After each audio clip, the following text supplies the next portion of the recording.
Chapter 2, Mishnah 5. 3 things were discussed in the presence of Rabbi Ishmael. That is, Rabbi Ishmael's students asked him what the law is in 3 different cases. But he did not comment on them, neither in favor of prohibition nor in favor of permission. He did not rule in any of these cases because the law is not always the same. It changes depending on the circumstances. Then Rabbi Yoshua ben Masya explained them. That is, he clarified the circumstances in which the matter is prohibited and in which it is permitted.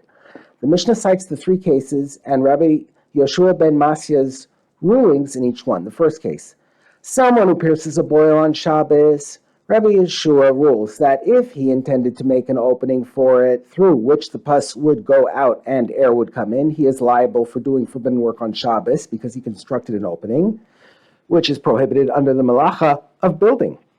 But if he intended only to remove the pus from it, and he does not care whether the hole closes up immediately afterwards, he is not liable.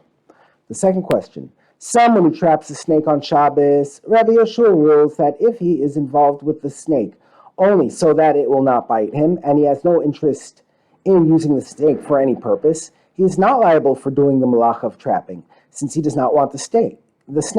But if he traps the snake so that he can use it for a medicinal cure or other positive purpose, he is liable for doing the malach of trapping, since in this case he does want the snake. The third question posed to Rabbi Ishmael involves the laws of Tumah. In some places, people would make pots by heating a hollow ball of earthenware in an oven and then splitting the ball in half to form 2 separate pots. The question is whether the pots can become tameh when they are still sealed, i.e. before the ball is split. Sealed pots made by villagers, Rabbi Yoshua rules that they remain tahor when they are under the ohel, roof of a corpse, but they become tameh through being carried by a zav.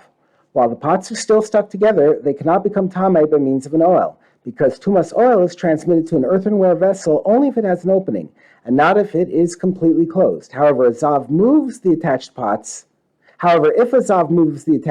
they do become tameh, because this form of tumah transmission works even with earthenware vessels that are closed. Atana disagrees. However, Rabbi Elazar ben Sadok says they are tahor even if they are carried by a zav, because they are not yet completely formed. The work on the 2 pots is not finished until they are separated. As unfinished vessels, they cannot receive tumah at all.